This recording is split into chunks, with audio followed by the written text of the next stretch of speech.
Hello everyone, before we begin today's story, I have a small favor to ask. Please hit subscribe and turn on the notification bell so you never miss our channel's new videos. It is quick, free, and the best way to support us in bringing you more dramatic stories. Your support means the world to us. Where are you watching from? Drop your city or country in the comments below. Thank you very much. Now, let us return to our main character. Lila had never imagined that her life could change because of a forgotten book of poetry. The rain was tapping softly against the windows of the small second-hand bookstore where she worked. It was almost closing time, and the warm glow from the desk lamp cast long shadows across stacks of worn paperbacks. She was alone, sorting through a box of donations when something slipped out from between two old books and landed at her feet. It was a business card, thick, ivory paper with embossed letters that gleamed faintly under the light. Alexander Vail, CEO, Vail Enterprises. Lila frowned. The name sounded familiar, something she might have heard on the news or glimpsed in a magazine headline about mergers and billionaires. But what was a card like that doing inside a poetry collection titled Love and Other Ruins? She turned it over, half expecting a phone number or message on the back, but it was blank except for the scent of paper and cologne that clung faintly to it. For a reason she could not explain, she slipped it into her pocket. Maybe she just wanted to remember that even a man like Alexander Vail might once have cared about poetry. The next morning, the sky was gray and heavy. The bookstore bell chimed as a tall man in a charcoal suit stepped inside. His presence shifted the air, quiet confidence wrapped in something colder, like steel beneath silk. "Good morning," she greeted, not looking up at first. "Can I help you find something?" "Yes," his voice was calm, measured. "I believe you already found it." She looked up, startled. The man was impossibly composed, his gaze sharp but not unkind. He held up another copy of the same poetry book, its pages marked by a single missing card. "You found this in here, did you not?" Her hand instinctively went to her pocket. Yes. I was going to set it aside for lost and found." He smiled faintly. "Then allow me to make this simple. I am Alexander Vail, and I have an unusual proposal for you." Lila blinked, confused. "A proposal?" He nodded once. "I need someone to pose as my wife for 30 days. Discretion required. Generous compensation guaranteed." The world seemed to tilt for a moment. "I think you have the wrong person," she stammered. "I am not desperate," he interrupted gently, his eyes unreadable. "I read your application form. The store is closing next week. Your landlord has already posted an eviction notice." Lila froze, color draining from her cheeks. How did he know? "Why me?" she whispered. "Because," Alexander said softly, "when you found that card, you did not sell it or post it online. You kept it. That tells me I can trust you." Silence filled the small shop, thick and unreal. Outside, thunder rolled across the city. He set the poetry book on the counter between them. "Think about it. 1 month. No strings, no feelings, just a contract." Lila looked down at the card, now glowing like a secret she never asked to keep. Her voice trembled as she said, "And if I say yes?" Alexander's eyes softened, almost imperceptibly. "Then our story begins." The bell above the door rang as he stepped back into the rain, leaving her staring at the business card that started everything. She did not know it yet, but that single moment finding his name hidden in poetry was the first line in a love story neither of them could control. For 3 sleepless nights, Lila turned the business card over and over in her hands, the embossed name catching the light from her small apartment window. She had not called him. She told herself she never would. But the eviction notice taped to her door said otherwise. By the 4th morning, the bookstore was quiet, the smell of paper and dust mixed with rain seeping through the open windows. She was counting the last few bills in her wallet when the door opened and Alexander Vail stepped inside again. His presence seemed to silence the world. Have you thought about my offer? He asked, his tone polite but direct. Lila looked up slowly. You were serious.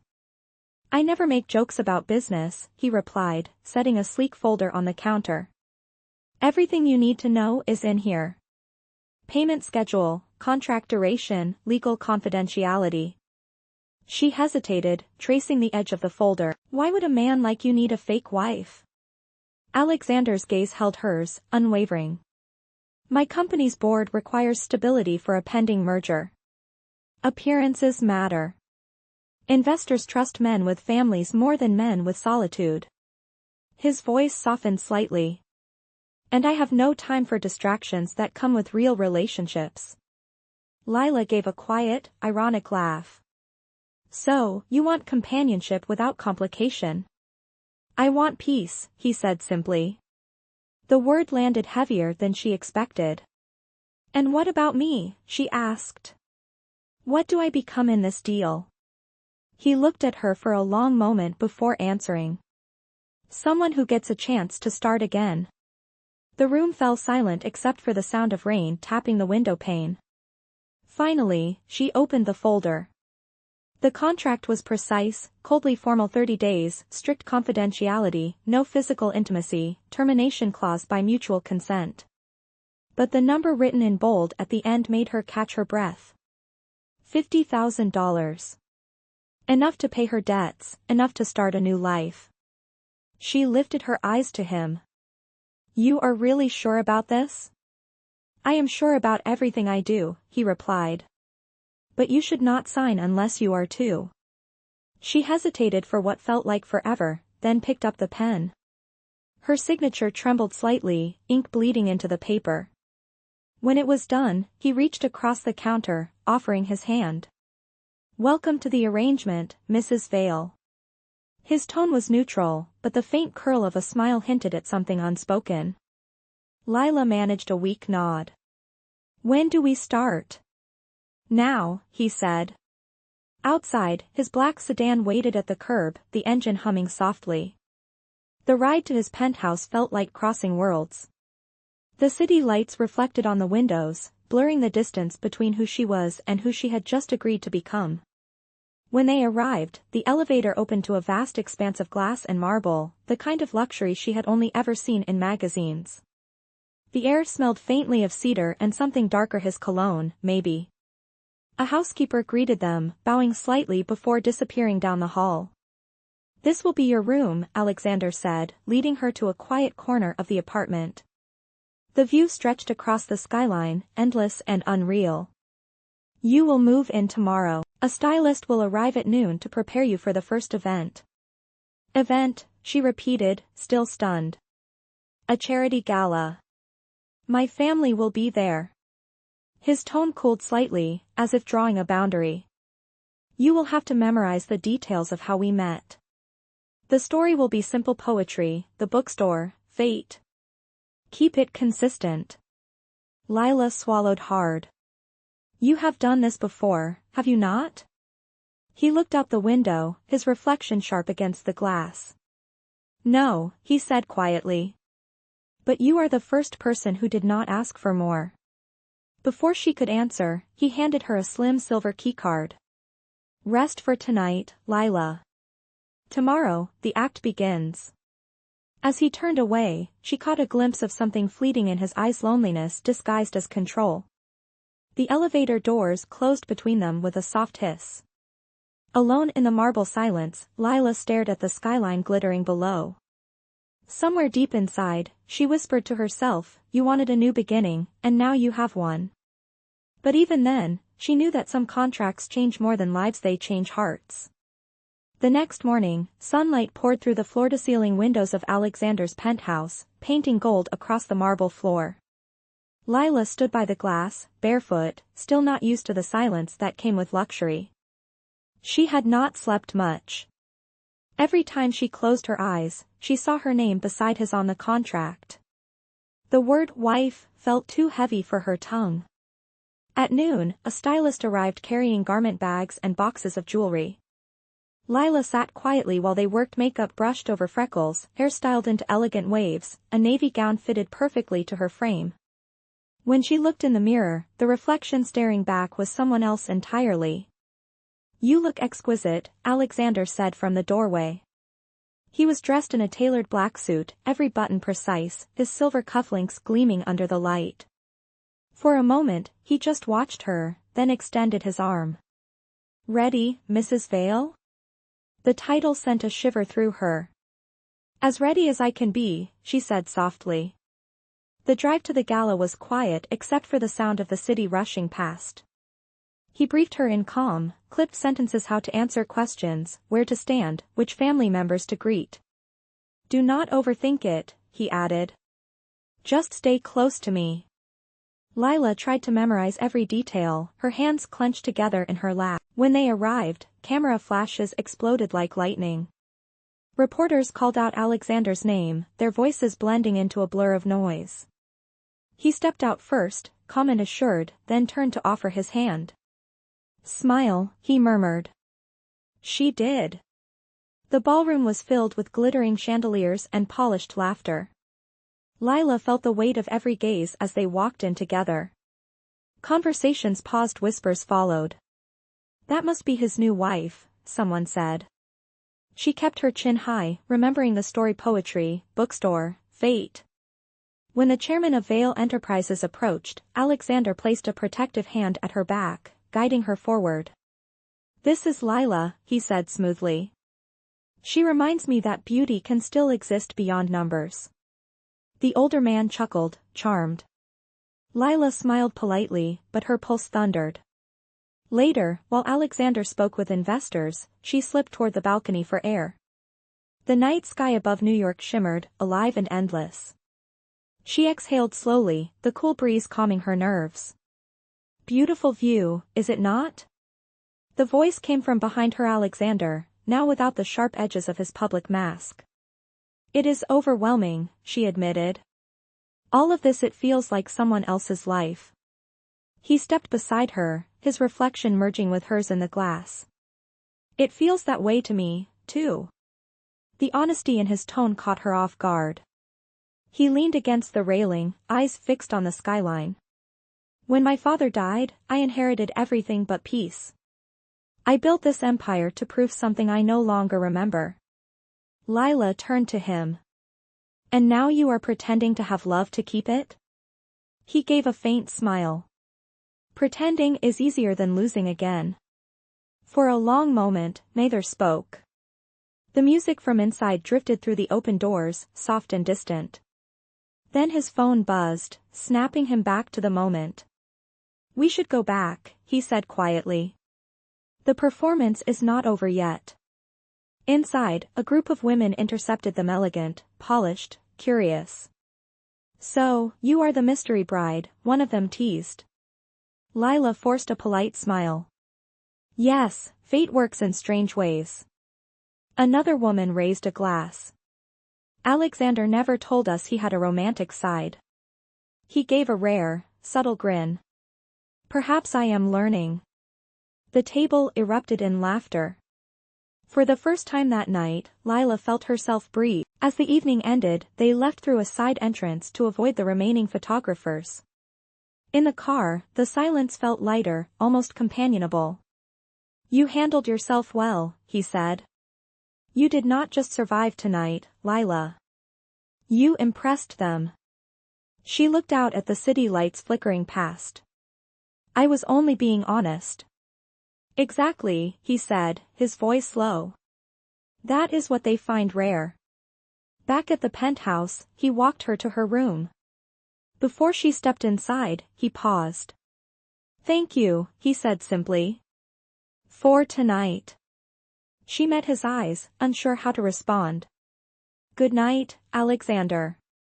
When the door closed behind her, she leaned against it, heart racing. She could still feel his presence, the warmth of his voice lingering like the echo of a promise. Outside, the city kept moving, unaware that somewhere high above its streets, two strangers bound by a lie were beginning to blur the line between pretense and truth. Over the next week, Lila's life transformed into a routine that did not feel like hers. Each morning began with fittings, etiquette lessons, and endless briefings from Alexander's assistant. Every evening ended with events where she stood beside him, smiling on cue, the perfect wife in a world built on perception. Yet, beneath the polished surface, something real began to flicker. Alexander was courteous, distant, but never cruel. He noticed when she skipped lunch and made sure a meal appeared in her room. He corrected her posture before a photograph but whispered, "Breathe, you are doing fine." It was confusing how kindness could come from a man who claimed to have no heart left to give. One quiet evening, she found herself wandering the penthouse after dinner. The air smelled faintly of cedar and ink. A door was ajar, leading to a private library. Inside, walls of books stretched toward the ceiling. A single lamp glowed on the desk, illuminating a worn notebook left open. Lila hesitated, then stepped closer. Her eyes widened. The handwriting was elegant, deliberate. Each line was a versy poem. She whispered softly, "You write poetry." The voice behind her made her jump. "Not anymore," Alexander said from the doorway. He walked toward her, his presence calm but weighted. "I used to write when I still believed words could change anything." She turned to him, guilt coloring her face. "I am sorry, I should not have looked." "It is fine," he said quietly. "No one has opened that book in years." Lila glanced at the pages again. The poems were raw and unguarded, filled with loneliness, with loss. "They are beautiful," she murmured. "They are unfinished," he corrected. His gaze drifted to the window. "My wife," he stopped himself, then amended, "my late fiancée, Evelyn, loved poetry. She said it was the only language that ever told the truth." Lila's heart softened. "What happened to her?" "An accident," he said after a pause. "And after that, I stopped writing, stopped believing."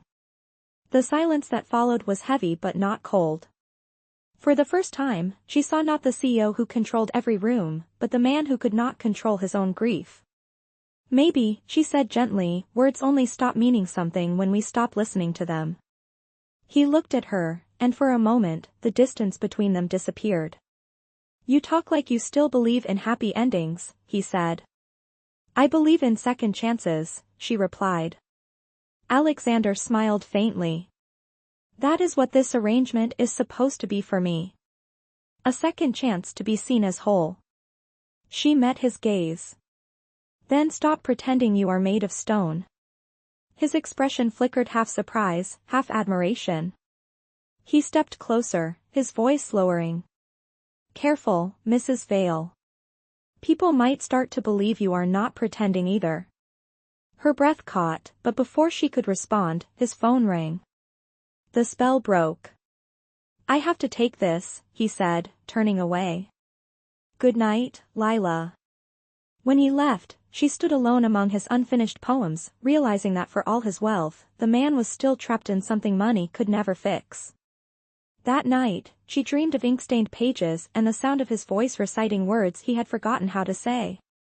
The next day, as they prepared for another event, Alexander's demeanor had shifted. He was quieter, more deliberate. In the car, he asked suddenly, "When you read those poems, what did you feel?" She hesitated. "Like you wanted to be understood but were afraid to be known." He glanced at her, a trace of vulnerability in his eyes. "You are very observant, Mrs. Vale." "It is part of the job," she said softly. "No," he replied, "that is who you are."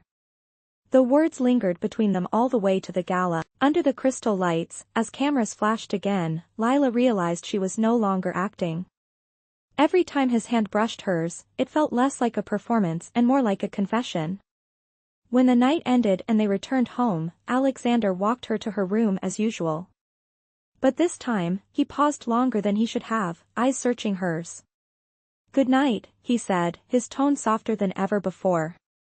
"Good night, Alexander," she whispered back, her heart betraying her calm. As the door closed, she leaned against it, knowing that the line between what was real and what was pretend had already begun to fade. Over the next week, Lila's life transformed into a routine that did not feel like hers. Each morning began with fittings, etiquette lessons, and endless briefings from Alexander's assistant. Every evening ended with events where she stood beside him, smiling on cue, the perfect wife in a world built on perception. Yet, beneath the polished surface, something real began to flicker. Alexander was courteous, distant, but never cruel. He noticed when she skipped lunch and made sure a meal appeared in her room. He corrected her posture before a photograph but whispered, "Breathe, you are doing fine." It was confusing how kindness could come from a man who claimed to have no heart left to give. One quiet evening, she found herself wandering the penthouse after dinner. The air smelled faintly of cedar and ink. A door was ajar, leading to a private library. Inside, walls of books stretched toward the ceiling. A single lamp glowed on the desk, illuminating a worn notebook left open. Lila hesitated, then stepped closer. Her eyes widened. The handwriting was elegant, deliberate. Each line was a versy poem.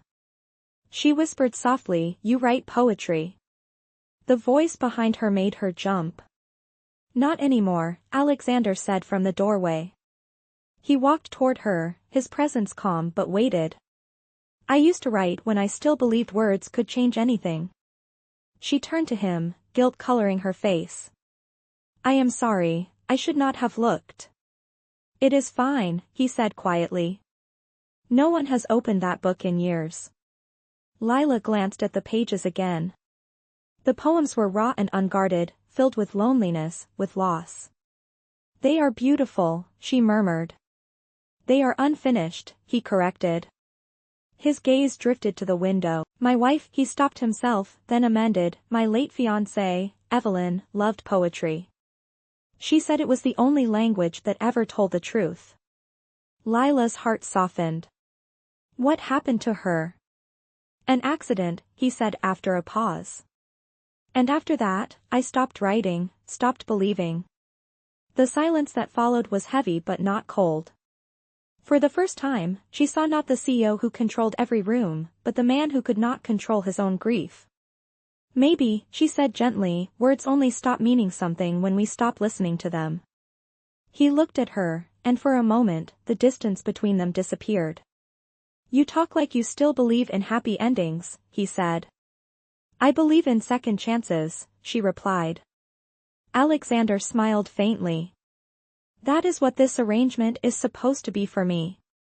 A second chance to be seen as whole." She met his gaze. "Then stop pretending you are made of stone." His expression flickered half surprise, half admiration. He stepped closer, his voice lowering. "Careful, Mrs. Vale. People might start to believe you are not pretending either." Her breath caught, but before she could respond, his phone rang. The spell broke. "I have to take this," he said, turning away. "Good night, Lila." When he left, she stood alone among his unfinished poems, realizing that for all his wealth, the man was still trapped in something money could never fix. That night, she dreamed of ink-stained pages and the sound of his voice reciting words he had forgotten how to say. The next day, as they prepared for another event, Alexander's demeanor had shifted. He was quieter, more deliberate. In the car, he asked suddenly, "When you read those poems, what did you feel?" She hesitated. "Like you wanted to be understood but were afraid to be known." He glanced at her, a trace of vulnerability in his eyes. "You are very observant, Mrs. Vale." "It is part of the job," she said softly. "No," he replied, "that is who you are." The words lingered between them all the way to the gala.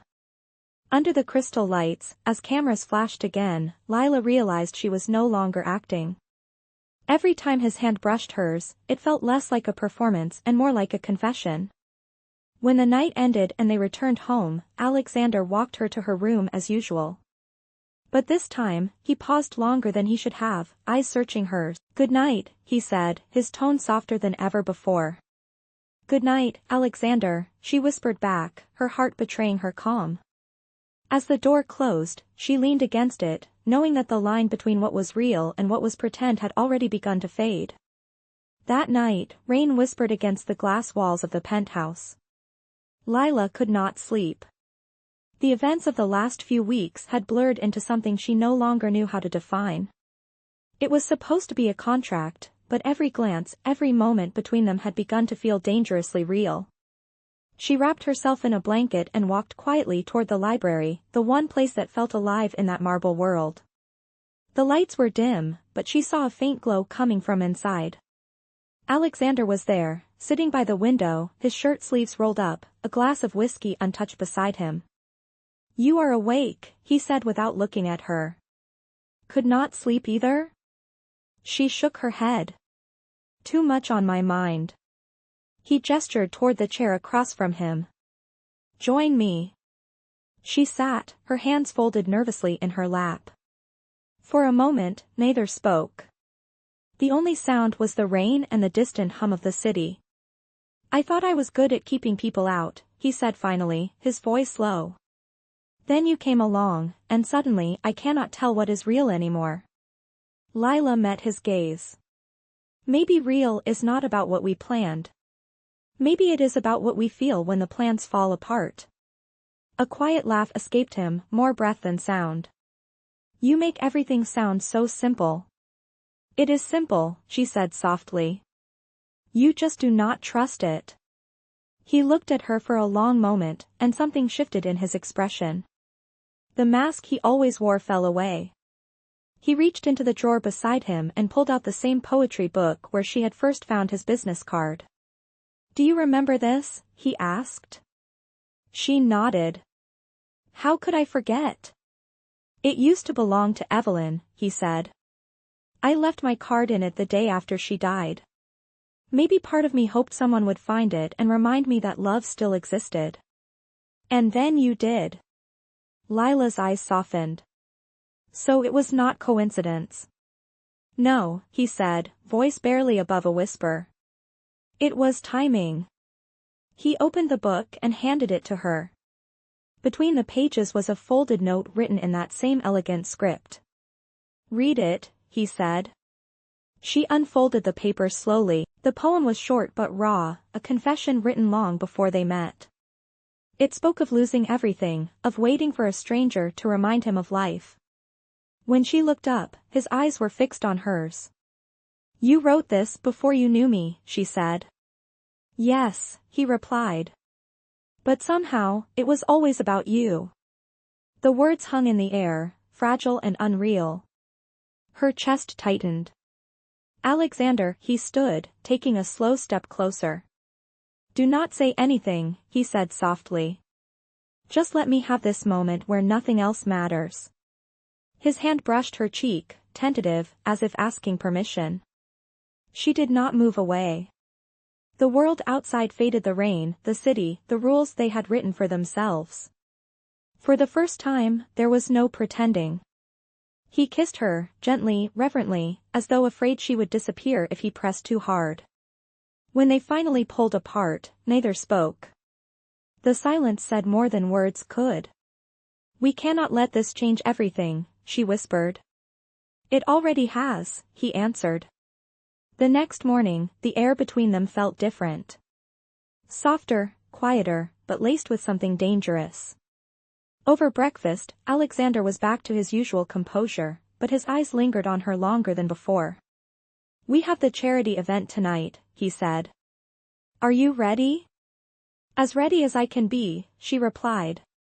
But inside, she knew nothing could prepare her for what was coming. That evening, the gala was even grander than before.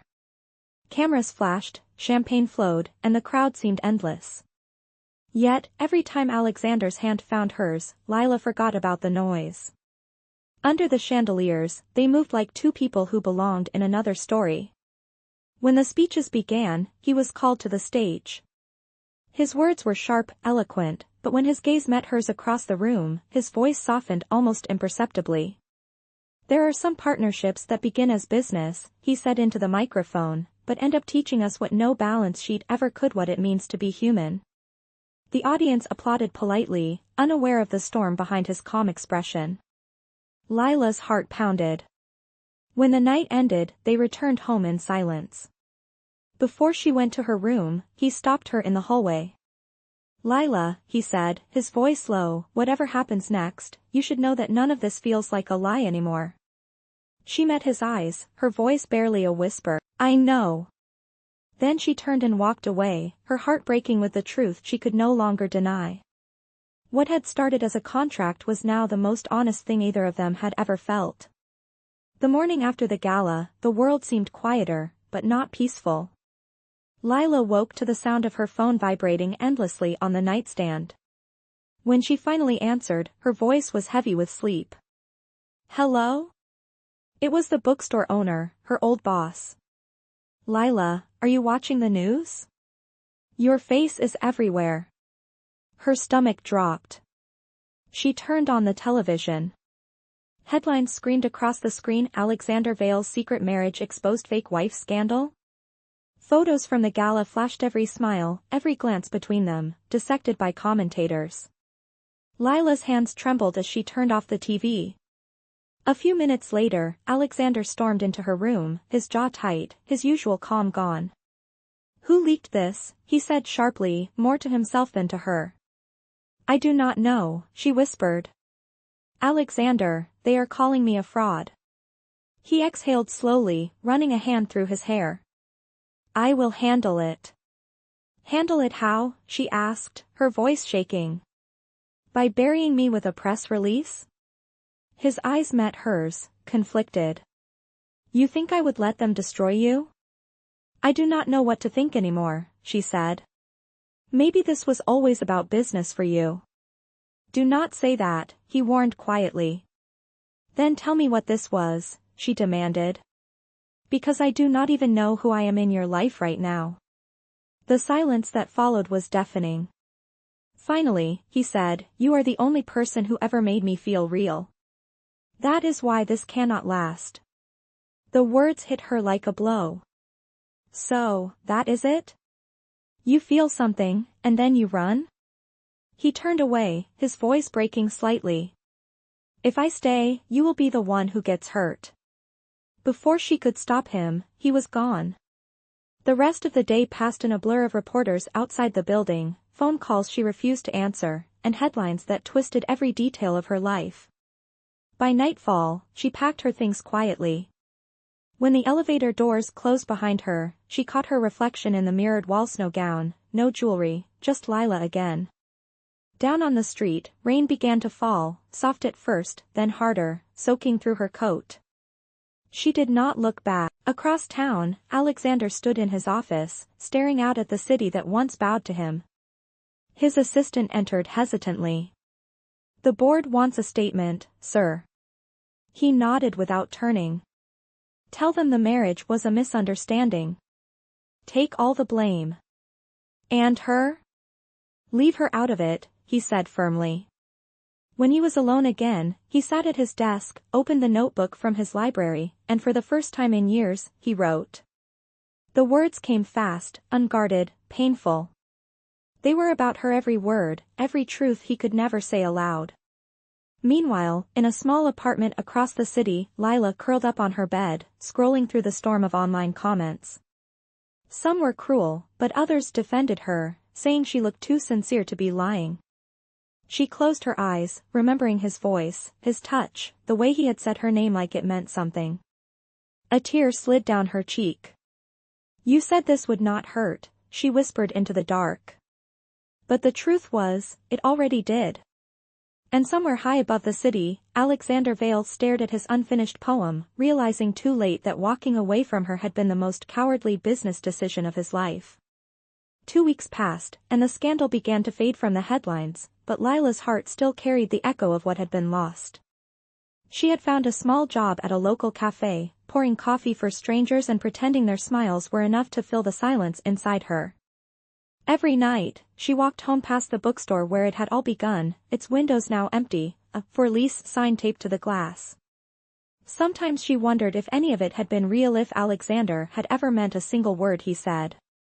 Meanwhile, across the city, Alexander sat in a boardroom filled with men in suits who spoke in numbers and percentages, none of which mattered anymore. The merger had gone through, the investors were satisfied, but the victory felt hollow. He had built his empire on control, yet now he could not control the one thing he truly wanted back. Late one evening, his assistant entered quietly. "Sir, the Carter Foundation is hosting a benefit for literacy next week.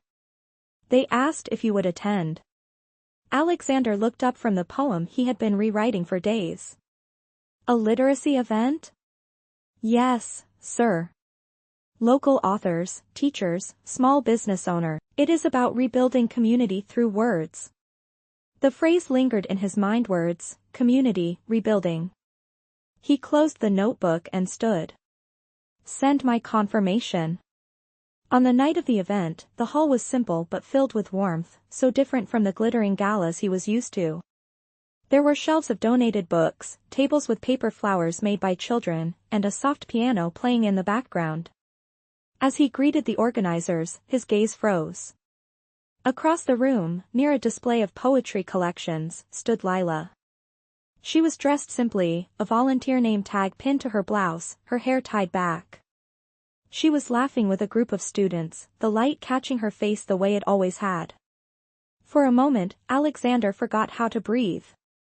When she finally noticed him, the smile vanished, replaced by quiet disbelief. They stood there, separated by a sea of people and unsaid words. He took a hesitant step forward. "Lila," he said softly. Her name left his lips like a prayer. "What are you doing here?" she asked, her voice guarded. "Trying to fix what I broke," he said. "I came because of the foundation, but now I know I was meant to find you." "You should not be here," she whispered. "This world is not yours." "It was not," he said, "until you made it mean something." The organizer called for attention, announcing a special guest presentation. Alexander hesitated, then walked to the podium.